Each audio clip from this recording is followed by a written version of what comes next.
We literally have the lamest countdown music of all time.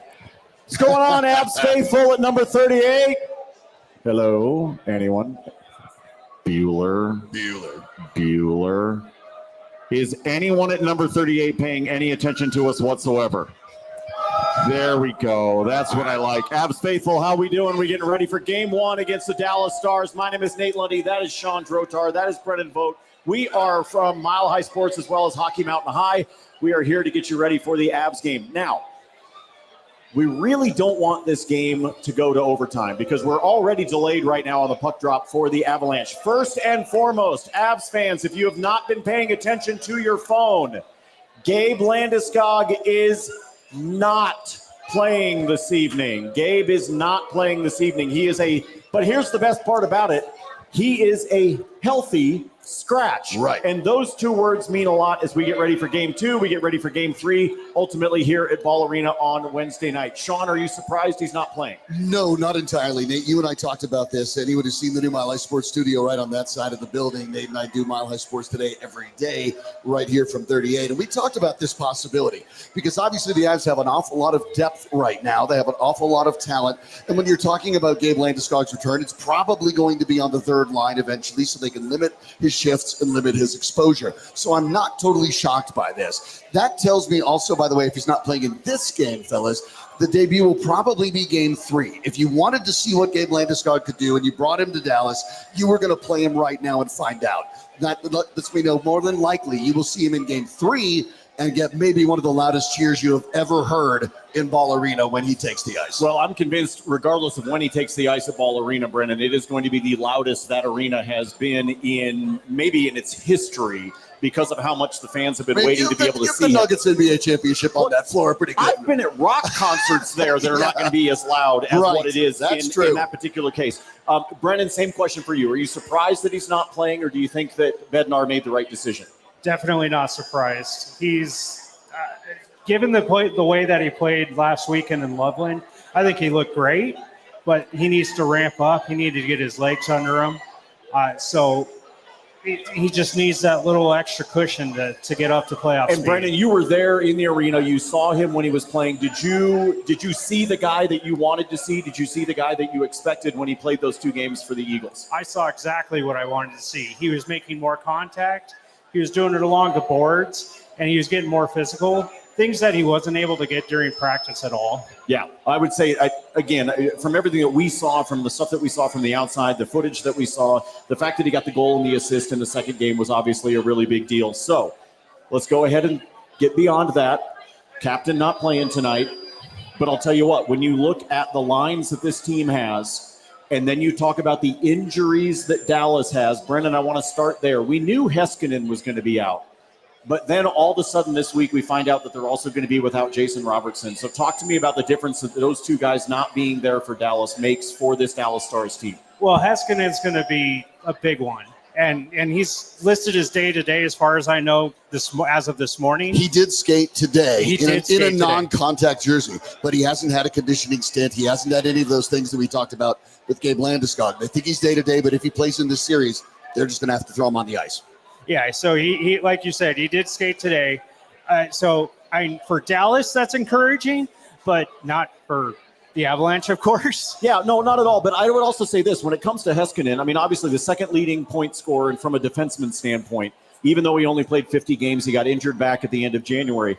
But even if he comes back, like I said this a couple of days ago, I don't believe that he, from a conditioning standpoint or from his health standpoint, I think he's game 5 at best, right? I mean, I don't see him coming back for the first two games in Dallas or the first two games here in Denver. Well, and especially since he's a puck-moving defenseman. So yes, for all the old folks, the older folks who are Avs fans, think of him as like a Tyson Barrie. Yeah. But better. He is better. Look, he was the pick right. Those of you that don't remember, he was the pick right before Cale Makar in the draft.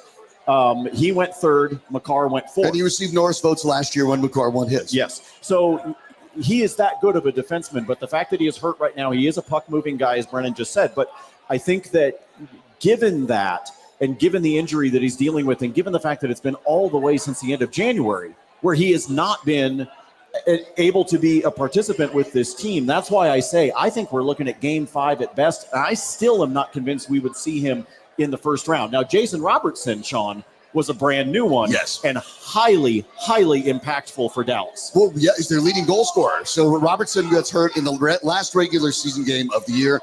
Peter DeBoer, the head coach, has said he is week to week. Yeah. That indicates that it's going to be a problem for him to get into the series at all.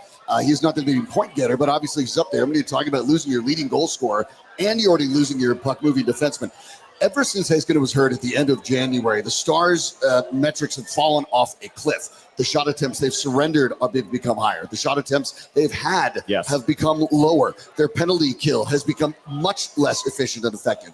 And the Avs during that same span of time now lead the NHL in efficiency on the power play, hitting over 32%, so about 1 in 3. So if you're the Stars, this is really, really worrisome. That said, if you're the Avs, you cannot put it in cruise control because this is a deep team. It's a team that beat you last year. And by the way, as we mentioned, Peter DeBoer, guys, he has beaten the Avalanche not once, not twice, 3 times in the playoffs with 3 different teams. Yeah. So this is a guy that does know how to play against a Jared Bednar squad. Yeah, I really need Jared Bednar. Landeskog was on side. Yeah. Yes, I'm not going to disagree with you on that. We know about that crazy part that we will ultimately get to. The crazy part, and Sean and I talked about this week on Mile High Sports Today. Pete DeBoer is 8-0 in Game 7s. So how about we not bother to get to a Game 7, folks? Everybody okay with that? Because I would really appreciate the fact that he doesn't get an opportunity to extend that to 9-0. I do want to talk about DeBoer, and I want to talk about Jared Bednar and the way these two guys are going to play a cat and mouse game of home ice, because obviously that means you get the last change. That means you have an opportunity to do things that give you an advantage when you have home ice, which Dallas has. I'm on record. I've already said it. I have money on the Avs to win tonight. All right. I think they win Game 1. I think they steal back home ice, and then and Dallas has to try to scratch and claw their way back into it. I said that from the very beginning. However, I do think that Pete DeBoer is a fantastic coach. He's one of the best the NHL has seen in the last decade or so. How do these two guys match up? Sean, I'll start with you. Well, they both have the opportunity to mount pretty physical lineups now. And that's the one part of this that I think is different. The Avalanche have been kind of a speed and skill team for a really long time.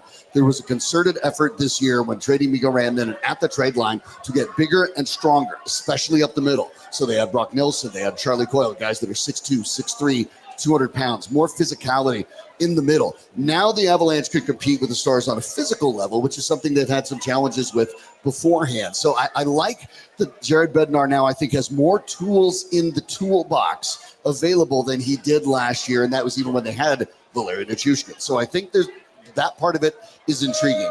Bednar has more things to play with. DeBoer is going to have to really reach into his bag of trips at any point when you're missing your best defenseman and your leading goal scorer. I mean, that's the reality in this particular game. I think for when you're looking at what the Stars will do, they will try to still body up that top line. They will still try to be physical and try to mess up a little bit of pacing and the cycling of the puck. But they will have a tough time. This is a critical game for the Stars because shorthanded, that last change is going to make a big difference for them. Oh, and there's something that we've got to consider, that this is the first time that Bednar's had 4 lines to actually roll. Yeah. So he's got to adjust his lineup. He's got to be able to figure out something that's going to work for the first time all season.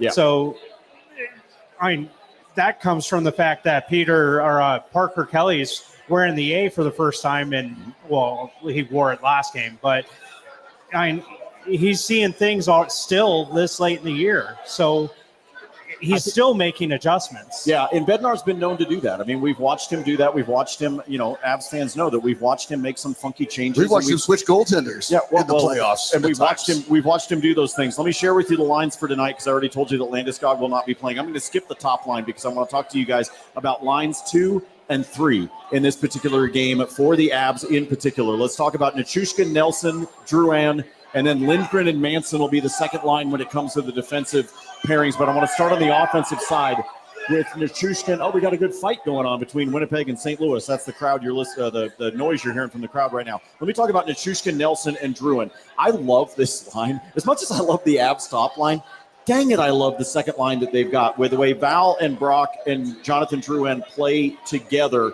Having Val Nichushkin back, obviously we know everything that happened last year in the postseason, But Brennan, give me your take on the idea of Brock Nelson being right down the middle and having those two guys on the wings to be able to help him out. Well, Nelson's going to bring a lot of speed with this line, and then add him with Nichushkin and the way that he cuts from the outside, it's going to be unstoppable. And then you've got Druin's wrister from the anywhere on the ice.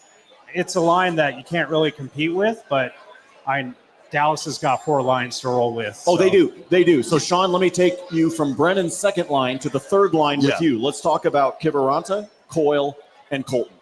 Well, obviously, you're looking at a guy in Ross Colton who had a great start to the year. Then he had the injury. He had to bounce back. And coming back at this point, he's played well. Kiviranta has kind of been one of the guys that's really bubbled up, that the skill has kind of solidified at the NHL level. He's been an opportunistic goal scorer, as has Colton. In Coyle's case, you're talking about a physical guy that's good on the faceoffs. So that sort of line is very much a possession line. They're not out there to knock people around, but they're out there to get puck possession, get good shots. They don't have the net front physicality that the top two do in Lehkonen and then in Nichushkin, but they do have the ability to move the puck around, and they do have the ability to score.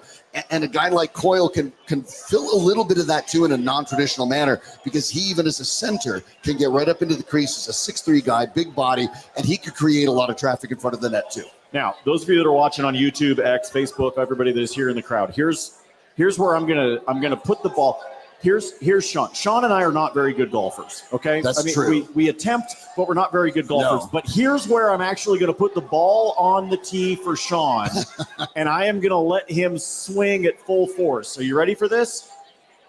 Sean, are you happy to see Sam Girard and Eric Johnson sharing the third blue line together? Actually, I am, to be honest. I know how you feel about Sam Girard. Sam Girard is a Russell Westbrook-esque for you, that you never know what you're going to get. I told you, I wasn't the one taking the swing. Right. You were taking the swing at the ball on the tee. Yeah, Eric Johnson, historically, and when he's worked with Sam Girard, Girard works very well when he has a defender who is basically a guy that can hang around the half line, stay at home, and then engage and hop into the play here and there. We know that EJ can do that, jumps in, he's got a big slap shot, but he's responsible in his own zone. The guys who are really good defensemen, when we've seen, even when Cale Makar was hurt briefly, and he meant last year with Devon Taves, he played very well there, even had something of a Makar impression. That's because when he's allowed to freelance, that's probably when he's at his best. And he's allowed to freelance when you have responsible veteran defensemen next to him. So I'm okay with it. No, I knew you were more than okay. That's why I said I was setting you up for this one, because I knew that the first thing that you and I talked about when they traded back for EJ, when they brought EJ back to the team, which I think, by the way, is brilliant. I love the fact that he's here. I'm an EJ fan. He's been on the cover of Mile High Sports magazine. We love EJ. But it was one of the things that you said, because you know how much Sam Girard gives me heartburn. Oh, yeah. Right? So the whole idea was, can we find somebody that we can pair up with Girard and actually get ourselves a defensive pairing that doesn't cause Nate to have a small heart attack? And the answer is on no, a consistent basis, right? Yeah. But you said that. If you go back and you talk about Sammy G and you talk about 49, he was at his best when he had 6 right next to him. Absolutely. That's the best play he's ever had in his career, when he was consistently on that line. And you've got to also think back to prior to 22, how comfortable those two were playing together. Yes. And before the whole Sternum and St. Louis, don't get me going on that. But those two are the most comfortable playing together, and pairing them up only makes sense because other than Taves and Makar, they're the oldest pair on the team. Yes. Well, as in terms of chemistry, but. Well, and EJ is a guy that is extremely likable. I mean, that's one of the things that we talked about, and he was a guy that, regardless of what he could contribute, and I remember, Sean, you and I talked about this on Mile High Sports today, that even if he was a healthy scratch based on a matchup, right? Even if there was something where you said, okay, well, wait a minute, we don't actually want to put him out on the ice tonight, and here's why. Maybe it's a particular opposition, a particular line, wingers, whatever. That just his presence as somebody that has been with this team, was a veteran with this team, knows the locker room, knows the players, understands the fans, and that the fans love, that even that was of value. It is a value. Obviously, the fan appreciation is nice, but it's not really impactful on the ice necessarily. But the veteran skill set is. The comfort with Sam Girard, the comfort with a lot of this roster is. And the idea that Eric Johnson at times is going to be able to come in and help in certain matchups, because, again, big physical player, that's going to be a fit. And again, for Jared Bednar, this is another opportunity to tweak. maybe Sam Malinsky is in at some point in the series. And even if that's the case, and EJ's a healthy scratch, he's also talking to the guys in the locker room and helping them see what they see to a lesser extent of what we expect to hear from Gabriel Landeskog. When you have adults in the room, guys who have been there and done that, first overall draft picks, captains that are for a long time, guys that have won Stanley Cups and won it in this sweater, that carries weight, even if they're not necessarily on the ice. So being able to have Johnson back, but then putting him on the ice with a guy like Girard that he knows, is Girard going to do a couple things that are going to probably make you crazy? Yeah. Is it also possible that he's going to end up getting a couple points and maybe even score a goal? Also, yes. I know, but he gives me heartburn, Sean. I'm sorry. He just does. All right, guys. If I did not let you watch the game tonight, I asked this question when Alex Becker and I were doing the pregame show earlier today right here at number 38 for the Nuggets game. If I didn't let you watch the game and all I did after the game was hand you the box score, you will know if the Avs won if you see what. Brennan, I'll start with you. I'm sorry, if you see what in the box score will tell you that the Avs won the game, if I didn't let you watch the game itself, what do you need to see in the box score? McKinnon less than 20 minutes on the ice. Really? Okay. I can see exactly why that would be the case. Sean, I hand you the box score afterwards. You know the Avs won if? I want to see them outshoot the Stars by at least half a dozen shots. Okay. I think that you're going to be required to put more shots on Ottinger. Ottinger has 45 career playoff wins. Mackenzie Blackwood is going for his first tonight. Yeah. I think you're going to need to pile the shots on the goal to make sure that you come away with this win. I think one of the things for me, if I were just looking at the box score for tonight, I want to see them keep Dallas off the scoreboard in the first period. I would love to see early lead would be a huge even advantage. If that means that it is 0-0 at the end of the first. And I'm not necessarily saying that it means that the Avs have to be up.